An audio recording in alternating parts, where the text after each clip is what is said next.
Hello and welcome to the weekly wrap video. Just a couple of things to catch you up on from the past 5 trading sessions. Another week has gone by and further fresh record highs have been printed in the S&P 500 and the Dow Jones Industrial Average. This is as Janet Yellen, the Fed Chair nominee, appears in front of the Senate Banking Committee, indicating that we will see a continuity of monetary policy when the current Fed Chairman Ben Bernanke steps down next year and hands over the title to Janet Yellen.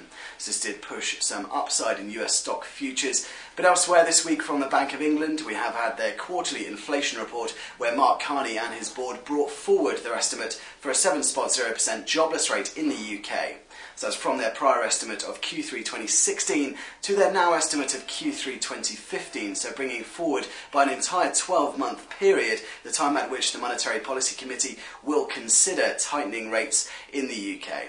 Alongside this, they lifted GDP forecasts to take into account some of the strong data we've seen from the UK over the past few months and brought forward the time at which they expect to hit that 2.0% MPC inflation target.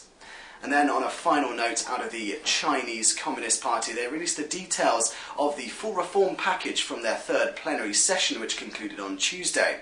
So quite a lot of market-based reforms here. They are to liberalise the way in which resources are allocated, moving from a centrally planned economy to a more market-based model. And alongside this, they are to ease their one-child policy. So very much pro-growth reforms here from the Chinese governing body. We have seen the world's second largest economy weakening slightly in the second half of this year, but these reforms could potentially move this to the upside. So this occurred just ahead of the New York Stock Exchange opening bell on Friday and pushed the E-mini S&P to record levels ahead of the open.